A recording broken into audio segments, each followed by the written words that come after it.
Bukod sa bahay at iba pang infrastruktura, damay rin sa apektado ng lindol ang kabuhayan ng ilang taga General Santos tulad ng ilang mangingisda. Kabilang sila sa tinulungan ng GMA Kapuso Foundation. Kasunod ng magnitude 6.8 na lindol na tumama sa Mindanao, mahigit 1 linggo na ang nakalipas. Agad na sinabi ng PHIVOLCS na walang banta ng tsunami. Pero sa General Santos City, nakaranas daw ng maalon na karagatan sa barangay Bula na nagresulta sa pagkasira ng ilang mga bangka.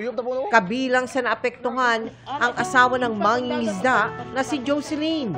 Yung dagat, papunta doon, pagbalik, malaki na talaga, maalon talaga. Hindi na yan naligtas ang sakayan namin. Yung asawa ko, kanang malapit na madisgrasya dyan, maipit siya ba sa sakayan. Isa lang ang pamilya ni Jocelyn sa mga pamilyang naapektuhan ng lindol. Sa bayan ng Glan sa Sarangani, 1 linggo nang naninirahan si Fatima sa kubong ito. Wala na kasing natira sa kanyang ipinundar na tahanan matapos yanigin ng lindol ang kanilang lugar.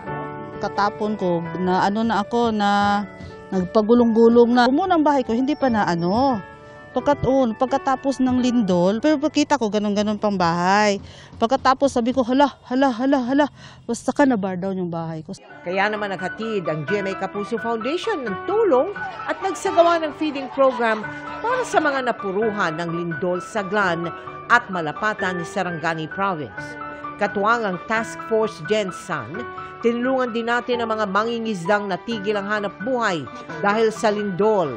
Mga most affected namin dito ng mga tao is yung mga fisher folks. Hindi lang kami tumutulong sa peace and order dito sa Gensan, pati na rin sa pagtulong like pagmimigay ng mga relief goods.